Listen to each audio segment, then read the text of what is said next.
अगर वाकई exit poll के नतीजे 4 मई को बंगाल के फाइनल जनादेश में बदलते हैं तो यकीनन ये बीजेपी के लिए बड़ी और ऐतिहासिक जीत होगी, क्योंकि बंगाल विजय के साथ एक और गैर हिंदी भाषी क्षेत्र बीजेपी के दुर्ग में बदल जाएगा। उससे भी बड़ा होगा बंगाल से निकला संदेश, जो वोट बैंक के तुष्टीकरण और जातीय खांचे वाली राजनीति से ऊपर हिंदुत्व की लहर का होगा। बंगाल में ममता ने जहां बंगाली अस्मिता और मुस्लिम वोट बैंक के भरोसे चुनाव लड़ा, तो वहीं बीजेपी की लाइन सांस्कृतिक राष्ट्रवाद और हिंदुत्व और विकास वाली रही, जिसमें एक लाइन सबसे ऊपर थी, वो थी हिंदू एकजुटता। क्योंकि बीजेपी ममता बनर्जी पर मुस्लिम तुष्टीकरण और खासकर बांग्लादेशी घुसपैठियों के संरक्षण का आरोप लगाती रही है। आज इसी धरती से मैं पश्चिम बंगाल को 6 गारंटियां देता हूं। मोदी की पहली गारंटी, बीजेपी सरकार भय की जगह भरोसा कायम करेगी। मोदी की दूसरी गारंटी, बीजेपी सरकार में सरकारी सिस्टम जनता की सेवा के लिए जवाबदेह होगा। मोदी की तीसरी गारंटी, हर घोटाले, हर करप्शन और बेटियों के साथ हुए हर अन्याय, हर रेप केस की फाइलें खुलेगी। मोदी की चौथी गारंटी, टीएमसी के राज में जिसने भी करप्शन किया है उसकी जगह जेल में होगी। मोदी की 5वीं गारंटी, जो शरणार्थी हैं उन्हें संविधान के तहत हर हक मिलेगा, लेकिन जो घुसपैठिए हैं उनको खदेड़ा जाएगा।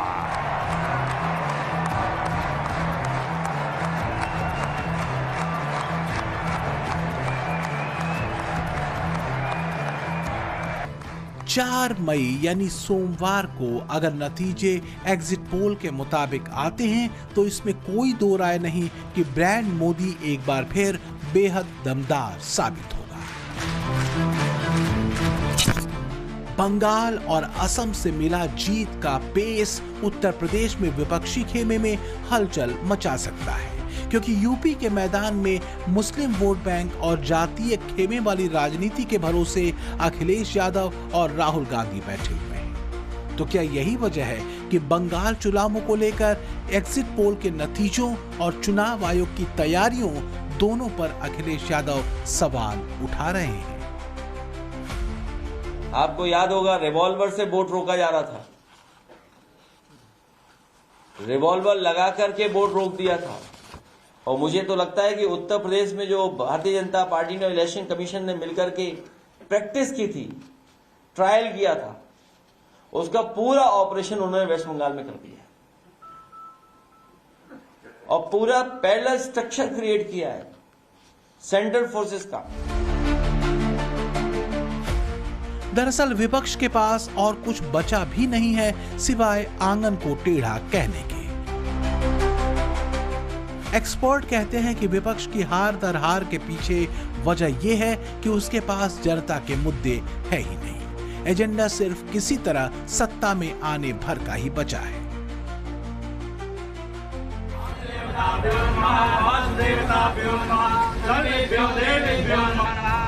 हालांकि जीत के दावे तो 5 राज्यों में बीजेपी कर चुकी है, लेकिन बंगाल, असम के नतीजों को लेकर बीजेपी ज्यादा आश्वस्त है। एग्जिट पोल के रुझान भी बीजेपी की अपेक्षाओं के मुताबिक ही हैं। बंगाल विजय को लेकर बीजेपी कार्यकर्ताओं ने काशी में पूजन हवन भी शुरू कर दिया है। इधर अखिलेश बंगाल चुनाव परिणामों की पूर्व दोपहरी में ट्वीट करने में व्यस्त है। वो लंबा चौड़ा पोस्ट लिखते हैं, मजमून ये कि भाजपा झूठ की सोन बपड़ी है जो एक झूठ की परत पर दूसरे झूठ की परत चढ़ाती है। बंगाल के फाल्टा निर्वाचन क्षेत्र में दोबारा चुनाव कराने का फैसला बता रहा है कि भाजपा अपनी बेहद शर्मनाक हार से चेहरा छुपाने के लिए बहाने ढूंढ रही है। चुनाव आयोग ने मीडिया रिपोर्ट और टीवी प्रसारणों के आधार पर यह निर्णय लिया है। अखिलेश आखिर में लिखते हैं कि हाथ में जब तक जीत का प्रमाण नहीं, रहना चौकन्ना, तब तक विश्राम नहीं। ममता चौकन्ना है। ममता के कारकुन पूरे तेवर के साथ अलर्ट है, लेकिन सब के सब बेचैन ज्यादा है। इस बार के चुनाव में हर उस मुद्दे को ममता ने आजमाया जो बंगाली संस्कृति और अस्मिता से जुड़ा था। यहाँ तक कि ममता बनर्जी ने मांस मछली को भी चुनावी मुद्दा बना दिया। नैरेटिव ये गढ़ा कि जैसे बिहार में बीजेपी मांस मछली को खुले में बिकने से रोक रही है, वैसे ही वो बंगाल में भी करेगी। ममता बनर्जी मंचों से ये कहती फिरती रहीं कि बीजेपी को वोट देने का मतलब मांस मच्छी से हाथ गंवाना और बंगाली भाषा से दूरी। और मजे के बाद बीजेपी नेताओं ने उनको जवाब भी दिया। बीजेपी के वोट देওয়ার মানে ডিম খাওয়া বন্ধ, মাছ খাওয়া বন্ধ, মাংস খাওয়া বন্ধ, বাংলা ভাষায় কথা বলা বন্ধ, কারণ ওরা হচ্ছে অন্ধ। इसीलिए ममता दीदी को बोलता हूँ कि देखो, मैं भी एक मुख्यमंत्री हूँ, आप भी एक मुख्यमंत्री हैं, दोनों हम लोग एक साथ एक टेबल में मांस खाने का कंपटीशन करेगा, ठीक है ना? और ममता दीदी से मैं 2 केजी ज्यादा मांस खा जाऊंगा, कोई चिंता नहीं करना है। हम लोग बहुत सारा और मछली बिहार का, यूपी का, अनगिनत राज्यों का, जहां जहां एनडीए की सरकार है, भाजपा की, वहां की भी मछलियां ला रहे हैं। यहां कुएं में डालेंगे, यहां के तालाब में डालेंगे। जितना 4 मई के बाद 4 गुना ज्यादा मछली खाओ, कोई रोक नहीं है। सब झूठ फैलाया गया टीएमसी द्वारा। आप लोग 4 मई के बाद 4 गुना और मछली, भांत भांत की मछली हम लोग हर राज्य से लाके यहाँ के सबके कुएं पोखरा में डालेंगे। इस बार ममता इसलिए भी ज्यादा बेचैन हैं क्योंकि कई बातें तर्क सम्मत तरीके से होती दिखी हैं। जो नैरेटिव वो सेट करती रहीं, उसके ठीक उलट। जैसे ममता ने केंद्रीय बलों की मौजूदगी पर सवाल उठाए। सच ये है कि इस बार बंगाल चुनाव में एक भी मौत नहीं हुई। ममता ने केंद्रीय बलों पर डराने और धमकाने का आरोप लगाया। सच ये है कि शांतिपूर्ण मतदान हुआ और कोई भी बड़ी हिंसा या बमबारी पूरे बंगाल चुनाव में नहीं हुई। अगर 2021 के बंगाल विधानसभा चुनावों को देखें तो उस समय 300 हिंसक घटनाएं हुई थीं और इस पूरी हिंसा में 58 लोगों की मौत हुई थी। 2021 में विधानसभा चुनाव के नतीजों के बाद ज्यादातर हिंसा बढ़ी, लेकिन इस बार नतीजों के बाद 2 महीने तक सुरक्षा बल बंगाल में रहेंगे। 29 तारीख को बेखौफ होकर मत डालने चाहिए। ईडी के गुंडों की चिंता मत करिए। चुनाव आयोग ने चप्पे चप्पे पर सीआरपीएफ बिठाई और आज मैं बोलकर जाता हूं, चुनाव के बाद भाजपा सरकार आनी है, फिर भी 60 दिन तक सीआरपीएफ यही रहने वाली है। मजे की बात देखिए कि शांतिपूर्ण और बिना हिंसा के हुए मतदान पर कई विपक्षी नेताओं के पेट में मरोड़ उठी। उन्होंने सवाल निष्पक्षता पर तो उठाए ही, मोदी शाह विरोध में वो यहाँ तक कहने से भी नहीं कतराए कि पैरामिलिट्री और पुलिस के बड़े अधिकारी उम्मीदवारों को आतंकित कर रहे हैं। ये एक प्रकार का टेररिज्म है जो पश्चिम बंगाल में चल रहा है। 2.5 लाख से ऊपर पैरामिलिट्री फोर्स, उससे भी ज़्यादा हर राज्य से ऐसे अधिकारियों को यहाँ लाया है जो अपने आप को एनकाउंटर स्पेशलिस्ट मानते हैं। ऐसे अधिकारी लाकर मतदाताओं को, उम्मीदवारों को टेरराइज कर रहे हैं। संजय राउत और शिवसेना उद्धव को महाराष्ट्र ने ठेंगा क्यों दिखा दिया, इसे आप संजय के इस बयान से समझ सकते हैं। जिन्हें शांतिपूर्ण चुनाव कराने वाले केंद्रीय बल के जवान आतंकित करते हुए दिखते हैं, जबकि टीएमसी नेताओं की धमकियों और चुनाव परिणामों के बाद देख लेने के तेवर लोकतंत्र के पर्व में गूंजने वाले मंत्र लगते हैं।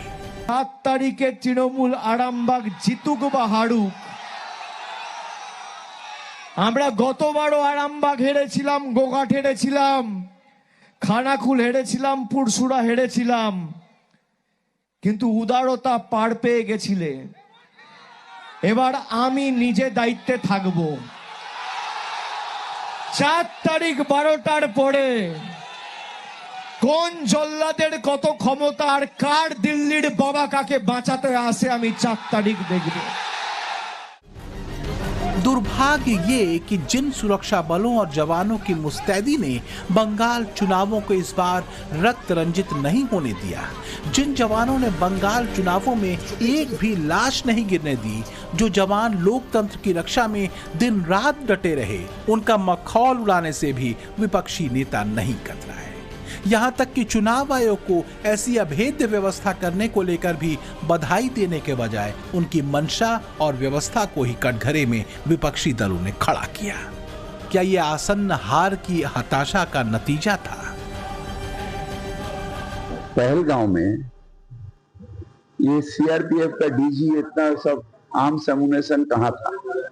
तब तो हमारा इतने हमारे भाई को प्राण देना नहीं पड़ता।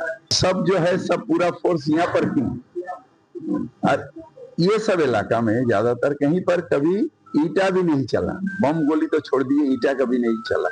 और पहली बार 2 आदमी बैठो, रास्ता से हटा रहा, ऑर्डिनरी आदमी को उसको लाठीचार्ज कर रहा, ये एक्सेस जो हो रहा ना, ये खराब है। ये बीजेपी का एक स्टाइल है, डराओ, डर दिखाओ, जैसा गब्बर सिंह का स्टाइल था ना, गब्बर।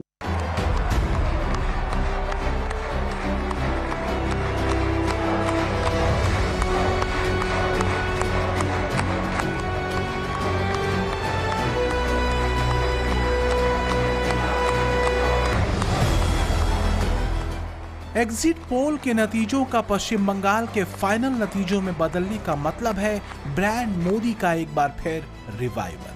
मोदी 3.0 के कामकाज और उस पर जनता के विश्वास पर मुहर। लेकिन जो सबसे बड़ी लाइन होगी वो होगी हिंदुओं में संगठन की चेतना का उभार। यह ऐलान होगा कि अगर वोट बैंक के तुष्टीकरण और हिंदुओं को जाति, क्षेत्र या भाषा में बांटने की राजनीति होगी तो फिर हिंदू एकजुटता को चुनेगा। बंगाल में टीएमसी सरकार घुसपैठियों के बचाव में लगी है, इसलिए ये तृणमूल वाले एसआईआर का विरोध कर रहे हैं ताकि घुसपैठियों की पहचान न हो सके।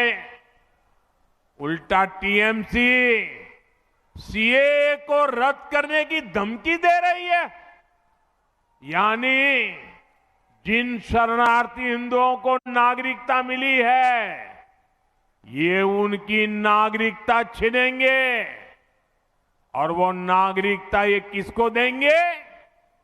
अवैध घुसपैठियों को, क्योंकि इन घुसपैठियों को टीएमसी अपना वोट बैंक मानती है। चलिए चलिए।